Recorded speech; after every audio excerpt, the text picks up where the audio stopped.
Olá, estamos começando a nossa live de hoje. Agradeço a todos que me acompanham, 628 mil inscritos, é gente pra diabo, né? Muito obrigado mesmo, né, por todo o apoio que vocês dão ao canal.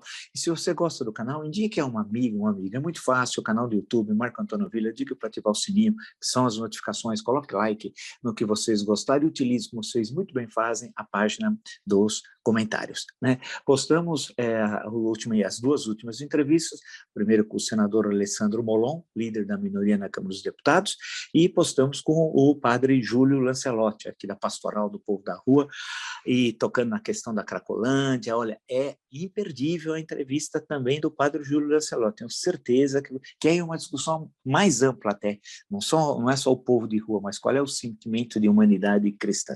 Muito boa entrevista, né? Nós criamos o clube de membros, é bem bacana, bem bacana. Entre lá, clique, tem todo um conteúdo exclusivo, um conteúdo grande, bem interessante para vocês, né? Consultarem. Nós estamos sempre alimentando aquilo, a todo momento nós fazemos alimentação com novos conteúdos, né? Então, geralmente nos finais de semana ou durante a semana, depende, vejam lá, clube de membros, clique, tem lá os emojis, selos, tem um monte de coisa, vocês vão gostar. No Twitter, Vila Marco Villa, para me seguir, no Instagram, @Marco Antônio Villa Oficial, na plataforma de curso, www.cursosdovilla.com.br. Lá vocês encontram todas as informações sobre os 3 cursos que nós estamos oferecendo, ou seja, História Política das Funções Brasileiras, História da Ditadura Militar no Brasil e o que é fascismo. Basta, portanto, acessar www.cursosdovilla.com.br. É que você quer fazer várias coisas ao mesmo tempo, tem hora que você se embaralha, né? Mas vamos lá, vamos falar, claro, temos de falar da CPI, né? Primeiro, lembrar que no UOL, na parte de colunista, vocês clicam na home, né? Colunista, tal, hoje tem um artigo meu semanal. Geralmente às quartas ou às quintas eu escrevo, esse foi o segundo, o primeiro foi na semana passada. Cliquem lá, é uma análise sobre as Forças Armadas no Brasil, né? Acompanhei a CPI, claro, acho que como, não sei se vocês acompanharam, sabia que ia ser um caos, que ele foi lá para tentar desmoralizar, alguns analisam que houve, que foi desmoralizado, a CPI foi nada, ele que ficou desmoralizado e todo aquele quinteto, o quinteto incitados, aqueles senadores que têm sérios problemas cognitivos, mas ele é pilantra. Ricardo Barros é pilantra, deputado esperto, golpista, não é de hoje. Só o senador Alessandro Vieira mostrou que no governo Temer, o pouco tempo que ele passou no Ministério da Saúde, o aumento patrimonial do cidadão, né? Era caso, inclusive, de um curso na internet, como ampliar o patrimônio em 1 ano, tá? Uma coisa assim fantástica, 1 ano e pouco. Realmente é um gênio. Não é um gênio, porque a gente sabe como ele atua, né? E a relação que eles têm com empresas de medicamentos. Então, a questão toda, e ele foi desmoralizado, ele chegou ao ponto de dizer que a CPI atrapalhou a compra de vacinas, quando a CPI impediu a compra com corrupção, né, de vacinas, algumas delas sequer tinham comprovação dos seus países de origem ou que passaram pela Anvisa. E isso possibilitou que as compras que ocorressem do que interessava, da Pfizer, da Coronavac, da AstraZeneca. Essas empresas não pagavam propina. E o que o Pazuello e os criminosos bolsonaristas queriam no Ministério da Saúde era justamente propina. Então, o oposto do que disse o Ricardo Barros, ele foi tão desmoralizado porque ele falou que duas empresas não estavam interessadas em vender vacina ao Brasil por causa da CPI, e as empresas imediatamente disponibilizaram comunicados dizendo que aquilo era mentira. Elas não deixaram mais como seu representante empresas que tinham ligações pouco republicanas com o elemento, vamos chamar de elemento, ele é elemento, não é cidadão, o elemento Ricardo Barros, homem perigosíssimo, né? Eu sempre falo, se você um dia passar perto do Ricardo Barros, proteja os seus bolsos. Bem, ele ali, no meio de tudo aquilo, ele foi defensor da imunidade de rebanho, apareceu vários vídeos, é um negócio inacreditável, né? Ele mentiu, tal. A questão das doenças raras, aí é uma vergonha, porque, inclusive, uma das empresas, a Associação Coletiva Aliança Rara, divulgou nota repudiando as declarações dele na CPI, que ele mentiu, e acusando corretamente que ele é responsável por dezenas de mortes por doenças raras, porque ele não comprou os medicamentos na hora adequada e não fez a distribuição. Esse é o elemento Ricardo Barros. É esse elemento que os criminosos bolsonaristas acham que é uma maravilha. Hoje, provavelmente nos grupos, quase tudo robô, mas financiados por empresários criminosos, Muito poucos, claro, nós estamos em 10, 15. Inclusive, esses criminosos estão sendo investigados pelo Supremo Tribunal Federal. E um desses criminosos está sempre me acompanhando através de terceiros, porque ele tem dificuldade de entender até o que eu falo. E também tem 2 processos desse criminoso, mas ele vai para a cadeia, esse pilantra, né? Esse pilantrão. Então, eles vão pegar tudo o que o Ricardo Barros falou, tudo mentira, e vão recortar e espalhar na internet. Registro, porque a gente sabe como trabalha a nazifascista, como trabalham os criminosos que estão com o Bolsonaro. E quem está com ele até agora, não dá mais para dizer que não sabia quem era, né? Então, é partícipe e responsável pelo genocídio. E ele foi apresentando, a Associação sobre Doenças Raras o desmentiu, as empresas estrangeiras vender vacina também o desmentiram, foi tudo. E também a senadora Simone Tebet estava num momento iluminado, mais uma vez, lembrar o episódio do Luiz Miranda, quando ela fez, ele falou o nome do Ricardo Barros, por exemplo, né? Entre outras ações, lembrar a história do invoice, como ela dissecou aquele invoice, né? Sessão célebre da CPI, e lembrar que ela falou, pô, pera, você aí está dizendo que a CPI atrapalhou a compra de vacinas, acabou com ele, e também o que ele citava, uma decisão do TCU era falso, ela solicitou a decisão e não tinha o que ele falou, é um falsário também, é isso, é da pandilha criminosa bolsonarista. Portanto, né, foi uma humilhação e agora ele vai ser chamado, agora de outra forma, não vai ser convidado, vai ser investigado, e aí o Supremo Tribunal Federal, e correta o alerta dado pelo senador Alessandro Vieira, que é necessário consultar o STF no caso de um depoente ser um parlamentar e ele mentir, pode ser preso ou não, porque aí fica a questão da imunidade parlamentar. Né? É uma ótima questão. Vamos esperar o que o Supremo vai responder dessa consulta. Agora, ele vai vir no momento adequado, agora foi um desastre a fala dele, e foi bom porque manteve a unidade do G7 dentro da CPI, as pessoas cada vez mais se convencem quão criminosos são os bolsonaristas, sem exceção. E os que estão ali no Ministério da Saúde e nessa CPI, né, aquele quinteto de idiotas, ficou mais patente ainda quem eles são. Essas pessoas, lá na frente, eles vão ter um acerto de contas com a justiça e eu espero com o eleitorado. Que o eleitorado não vote mais nessas pessoas. Sabia que esse Ricardo Barros foi eleito não sei quantas vezes, é uma vergonha, né? Então, essas pessoas, essa gentalha, essa caterva criminosa, está lá porque foi eleito.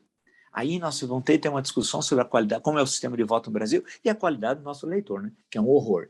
Né? Grande parte deles, um horror, e vocês sabem, vocês já viram casos incríveis, né? Aí eu, por exemplo, sou contra o voto obrigatório, só para registrar essa questão, só queria destacar esse ponto. Tal. Aí alguns dizem assim, mas está votando para aprender, depois deixará de ter voto obrigatório. Pô, nós temos voto obrigatório há décadas, então essa explicação não convence a ninguém. Bem, a questão então da CPI, acho que eu acompanhei tudo, né? Realmente ele mentiu, foi desmentido, foi desmoralizado. Então, eu não gosto da expressão narrativa, viu? Mas eles falaram tantas vezes, acho que falaram umas 45 vezes em narrativas. Então, a tal narrativa que ele queria fazer contra a CPI foi um fracasso, um rotundo fracasso. Aí apareceu o senador do Rio Grande do Sul, que é um pobre coitado, é o Francis Soir, isso, o Harvard University, isso. Tem problemas cognitivos, não tem formação nenhuma, é um bobalhão, é um bobo. Eu acho que ele consegue ser o bobo, não vou dizer que é o maior, porque o quinteto tem ele, saber que o Rio Grande do Sul teve Paulo Brossard, agora tem esse bobalhão, mas tem o bolso estupro. Mas eles não são bobos, são maus. O bolso estupro é um homem perigosíssimo. Você imagina alguém propor tem o estupro? Não vai abortar, nós vamos dar uma bolsa, mãe, para ficar com o estupro. Né? Você imagina a loucura que alguém propõe isso? Esse é do Ceará. É um negócio inacreditável. Né? Não é você olha aquela turma, o Roberto Roberto correu quando o Ricardo Barros saiu da entrevista fora para ficar atrás dele com aquela cara toda. É um medíocre que não sabe nada. Né? E é engraçado, patético até patético a figura, um personagem até patético, que não tem um conteúdo, mas são corresponsáveis, todos esses, dessa caterva, pelas mortes, por isso eleitorado. Esse aí do Rondônia, não vote mais nesse elemento, que não é cidadão. Ele é responsável por mortes aí no seu estado.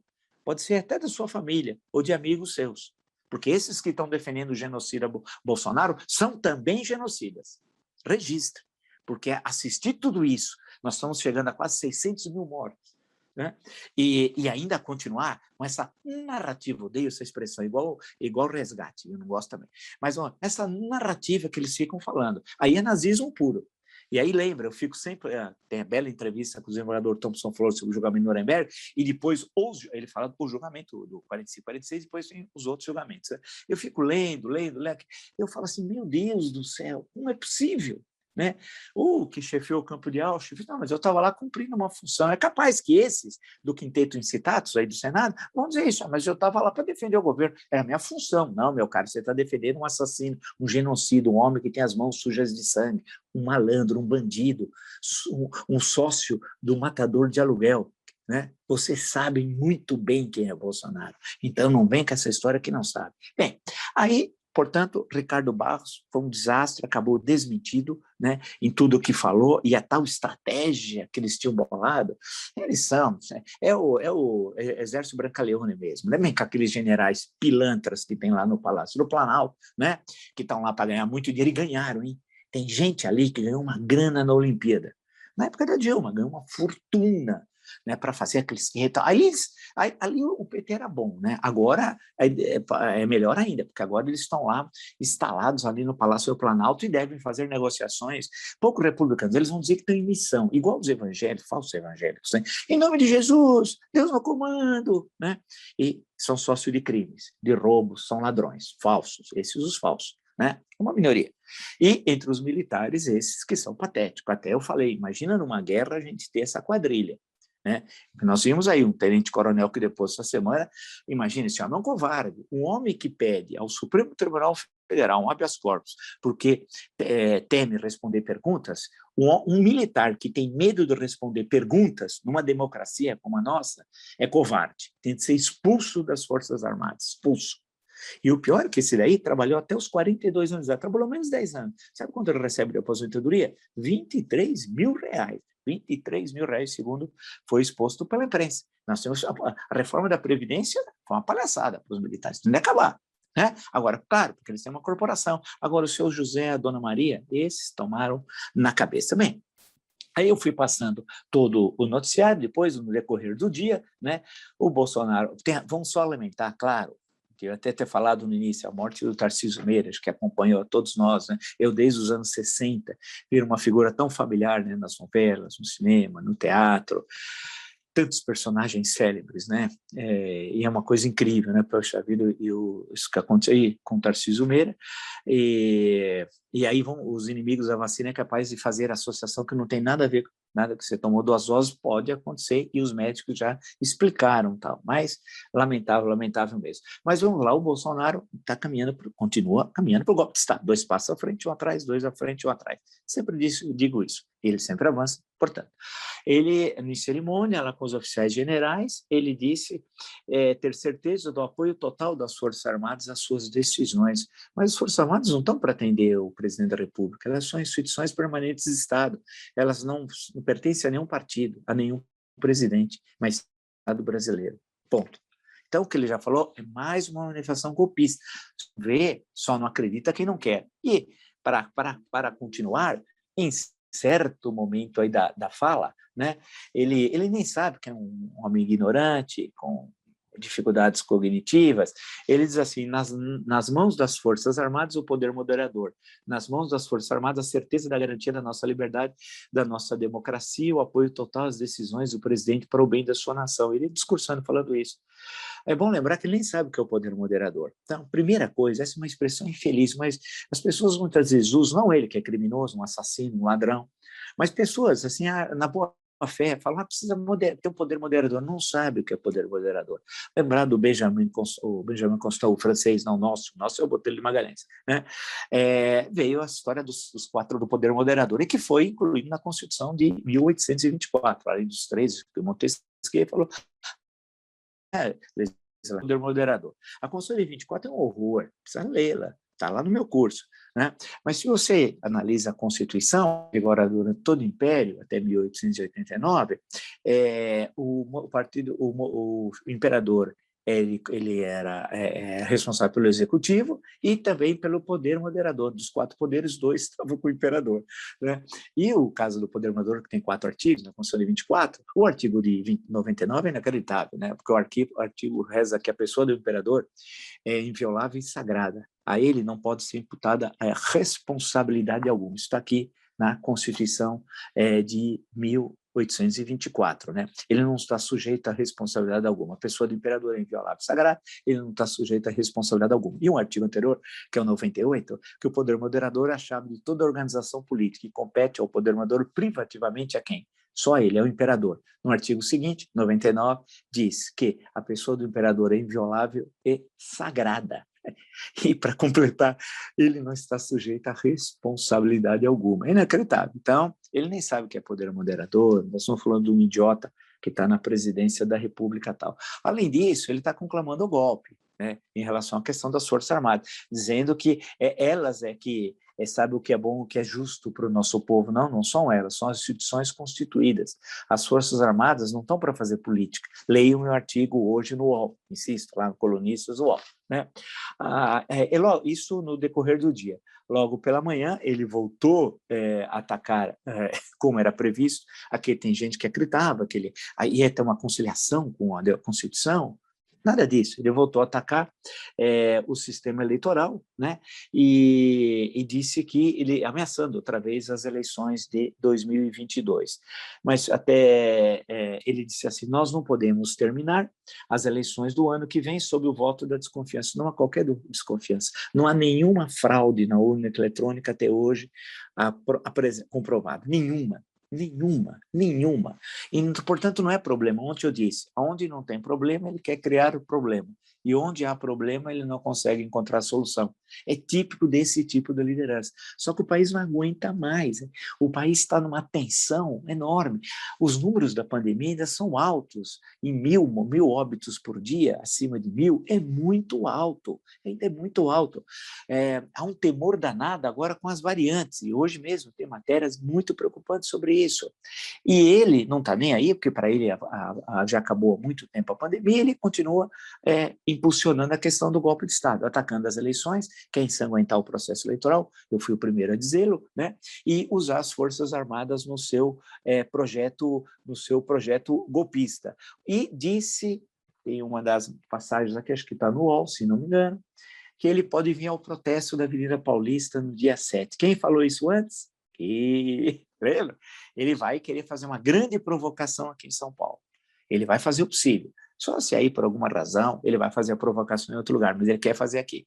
Por várias razões. Por causa do governador do estado de São Paulo e porque a Avenida Paulista ficou simbólica, desde o impeachment do Collor, depois o impeachment da Dilma. Né? Acabou ficando símbolo dessas grandes, para dar dois exemplos, dessas grandes manifestações políticas. E ele quer vir aqui para atacar outra vez a decisão da Câmara dos Deputados, que não passou, né? E ameaçar outra vez, colocar esse móvel de luta que é absurdo e continuar tensionando o país e desqualificando o Tribunal Superior Eleitoral. Isso é importantíssimo. Aquilo que eu já tinha dito aqui, exatamente vai ocorrer. Né? Então, veja que quando nós conversamos aqui, não é chute, não. A gente está dizendo, eu sei muito bem quem é esse cidadão. E aí fica a seguinte questão: é possível ter alguma conciliação com o Bolsonaro? Não. Eu venho dito isso há meses, desde o ano passado, há muito tempo, desde 2019. Não tem jeito. Não há qualquer conciliação com o Bolsonaro. E ele também não quer ele não quer conciliação. Ele muitas vezes lança um balão de ensaio para ver os seus adversários, que ele trata como inimigos, qual é a reação. Porque muitos, na boa-fé, muitas vezes, ele acaba acreditando. Luiz Fux, o ministro do Supremo, em certo momento, ainda faz poucos dias, né, tinha acreditado, falou, vamos ter uma reunião dos 3 poderes com 4 representantes, do Legislativo, com o presidente da Câmara e o presidente do Senado, né, mais o presidente do STF, o presidente da República e tal. E eu sempre disse aqui que era um erro, porque ele estava destratando o STF, fazendo acusações gravíssimas, levianas, criminosas a 2 ministros, especialmente Alexandre de Moraes e o ministro Luiz Roberto Barroso. E eu falava que, ao fazer essa reunião, ele estava legitimando, sem o querer, evidente, mas acabava legitimando as falas agressivas e criminosas e inconstitucionais do Bolsonaro. Ainda bem que ele falou, olha, não dá, não tem mais papo, e assim acabou, não tem mais papo mesmo. Né? Então, o Bolsonaro não tem jeito. Com a relação com o STF ou com o Tribunal Superior Eleitoral é assim. Com o Congresso Nacional, o Lira claramente está muito claro que é o seguinte: paguei pedágio. O último pedágio era a votação desse, porque a CCJ tinha derrubado. Né? Normalmente, em casos como esse, não vai ao plenário. Não, mas o regimento dá uma certa abertura para isso. E ele acabou usando isso, mas espertamente, para falar, olha, eu fiz, até aí eu vou. Agora, romper a institucionalidade eu não vou. Isso, Arthur Lira. O Rodrigo Pacheco já deu recados essa semana perfeitos. Acho que não precisa agregar mais nenhum dos recados que foram apresentados por ele. Então, eu cantei essa bola na segunda-feira logo cedo, hein? Quando eu estava no All News, no meio-dia, né? Ele ia ficar, que ele estava isolado e ia aumentar o isolamento. Acertei, desculpe aos que não gostam, mas acertei exatamente o que ia acontecer. Então, a economia não consegue decolar, ao contrário, a inflação de alimentos é uma situação que nós não temos, no mínimo, há 15 anos. É uma situação terrível. Terrível, a inflação de alimentos é uma coisa assustadora. Eu até fui outro dia constatar, fui pegar umas coisas, eu comecei a olhar os preços, e você tem a memória dos preços. O bom, né, quando você tem inflação baixa, quase zero, você tem a memória dos preços, é uma questão histórica do Brasil isso, né? E aí, poxa, eu falei, uma coisa que custava 17, estava por 22. Tinha coisa que eu paguei 23, estava 30. Eu falei, no mesmo lugar. Aí você fala assim, pô, pera um pouquinho. Então, é claro, você tem a inflação de alimentos, o desemprego continua altíssimo, população desanimada, sem nenhuma esperança do que está ocorrendo, ele não tem apoio popular, todas as pesquisas apresentam isso sistematicamente, inclusive teremos pesquisas nessa semana também apresentando isso. A CPI da Covid está apresentando o maior crime cometido na história do Brasil e responsabilizando até por charlatanismo o assassino Jair Bolsonaro, né? O panorama de ele não tem partido político, não tem organizações de massa, não tem intelectuais orgânicos, não tem apoio do empresariado que conta. Não é o Zé Carioca, esse jeito ridículo, se tivesse verde e amarelo. O Zé Carioca é nada, né? Inclusive um dia, né, seria bom até passar um pente fino nas coisas do Zé Carioca para entender algumas coisas que eu aqui não entendo, né? E eu acho que ele não é tão esperto assim, né? Entende-se, né? O Balzac tem até uma passagem sobre isso. O Balzac diz, na Comédia Humana, num dos clássicos, né, que é uma maravilha, né, muito traduzido no Brasil com o Paulo Ronay, que foi um senhor fundador, que esses que fugiram do nazismo e vieram para o Brasil, a importância dele, Otto Maria Carpo, por exemplo, mas eu estou me citando agora a questão do tradutor do Balzac. Então, num dos livros, o Balzac diz assim, né, por trás de toda grande fortuna existe um crime, né? Então, é questão de passar um pente fino e dar uma olhada, né? Dar uma examinada. Mas, só para lembrar, passou aqui uma outra referência ao Balzac, acho que essa é do Eugênia Grandet, se não me engano, que é aquele momento que o pai dela, né, que era aquele homem avarento, horroroso, tal, vai receber a extrema-unção, o padre, ele está aqui, o padre se debruça e o crucifixo de ouro do padre se aproxima dele. Na hora da extrema-unção, ele vai com a mão assim para pegar o crucifixo. Até nessa hora, o Homem Avarento, é um negócio assim inacreditável. Mas os retratos são famosíssimos do Balzac, né? E muito bem traduzido no Brasil. Ele também fez uma pequena biografia do Balzac, que é também extremamente importante. Nós devemos a muitos desses, né? Devemos a Boris Schneider, na tradução do russo, que criou uma escola fantástica de tradutores russos no Brasil, e etc, etc, etc. Mas para não perdermos o fio da meada, né?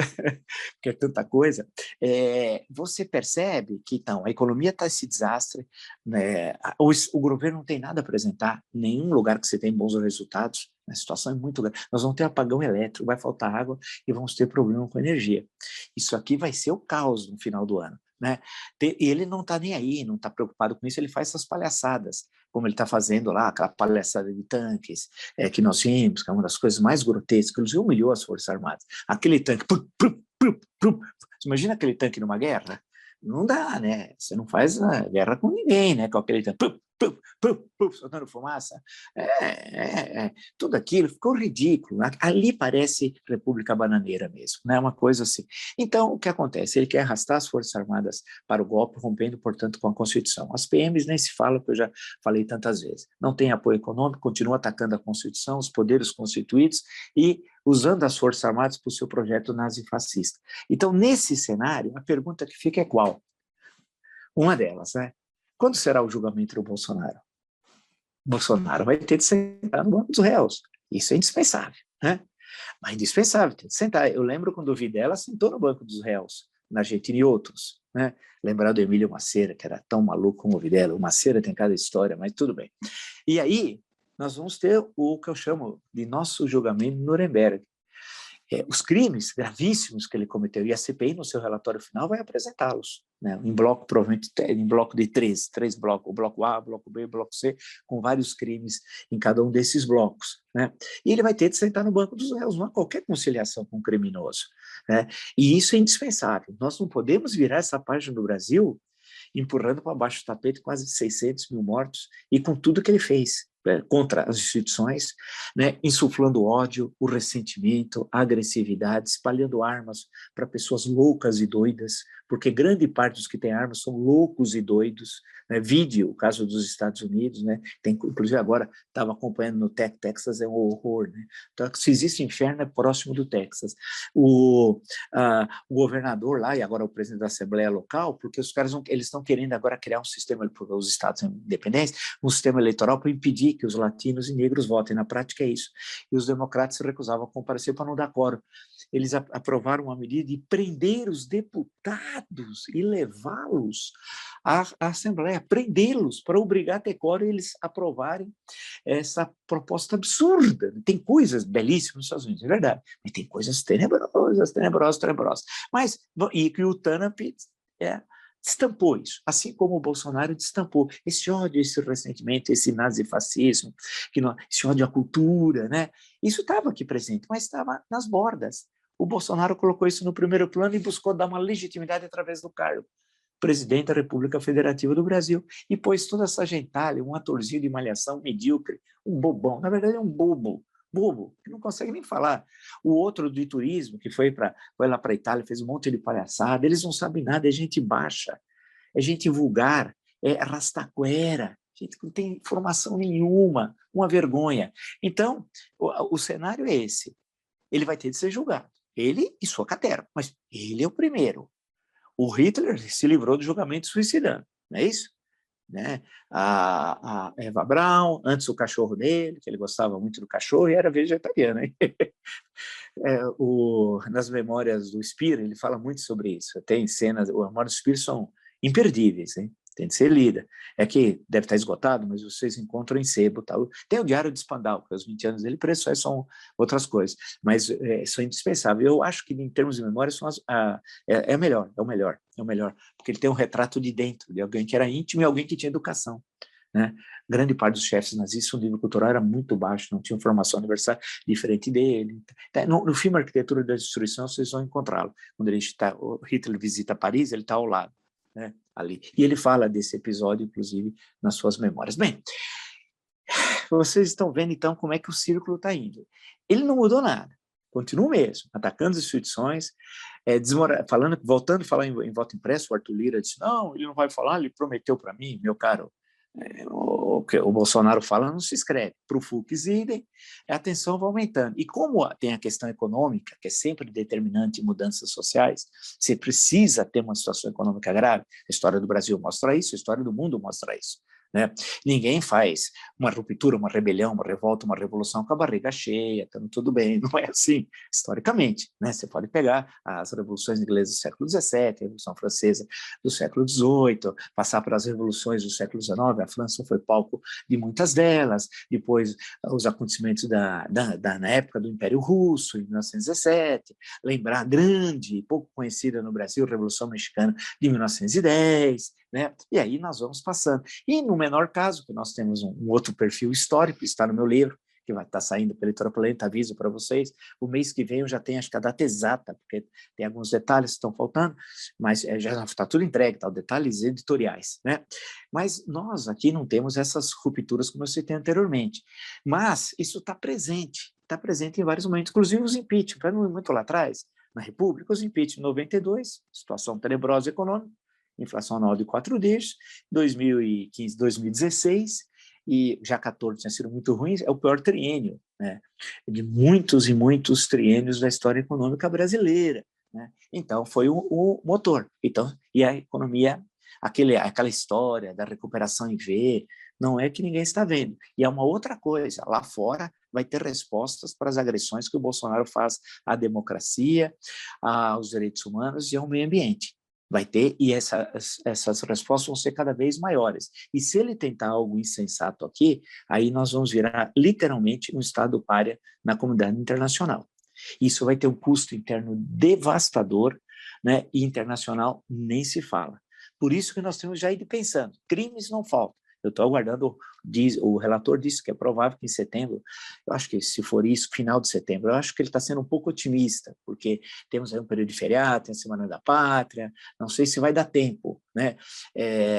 Mas o tempo é até novembro, então não tem problema, ninguém vai fazer agora um relatório final do afogadilho, e lá vão ter vários crimes. E aí fica a minha pergunta, quando será o julgamento do Bolsonaro? Eu gostaria que vocês respondessem, inclusive, aí se possível, na parte dos comentários. Para mim, o julgamento deveria ser ontem, ou seja, o mais rápido possível, porque tem de ser uma lição para o Brasil e mostrar quem é o Brasil mesmo para o mundo.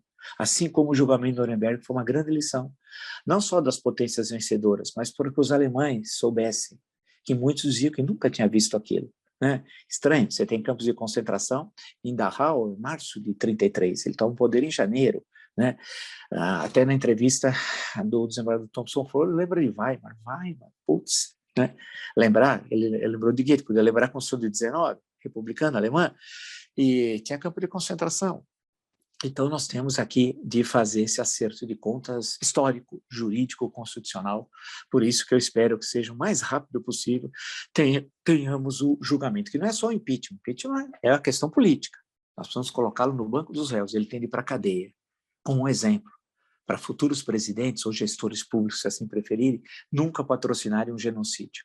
Se você gostou dessa e de tantas outras lives do meu canal, então entre os 628 mil inscritos, muito obrigado mesmo. Indique a uma amiga, um amigo, é muito fácil. Canal no YouTube, Marco Antônio Villa, diga para ativar os sininhos, que são as notificações, que avisam as novas postagens, coloque like no que vocês gostaram e utilize, como vocês muito bem fazem, a página dos comentários. As entrevistas, prestamos aí do líder da minoria na Câmara dos Deputados, o senador, o deputado, ele parece que será candidato ao Senado ano que vem pelo Rio, mas no momento deputado federal pelo Rio de Janeiro, Alessandro Molon, e a penúltima foi com o padre Júlio Lancelotti, tratando especialmente da Cracolândia, mas não só, falando do povo da rua, falando que a necessidade da proteção social. É imperdível a entrevista, excelente, tenho certeza, esse sairá outro depois dessa entrevista. Registre aí, sem exagero.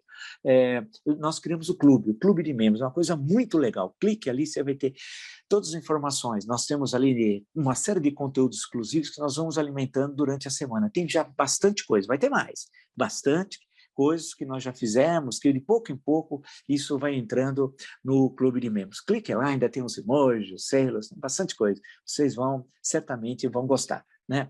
Lembro que no Twitter podem me seguir pelo Vila Marco Villa, no Instagram, @Marco Antônio Villa Oficial, e na plataforma de curso, www.cursodovilla.com.br. Lá vocês terão todas as informações sobre os 3 cursos que oferecemos: História Política das Constituições Brasileiras, História da Ditadura Militar no Brasil, que é facílimo. Basta, portanto, acessar www.cursosdovilla.com.br.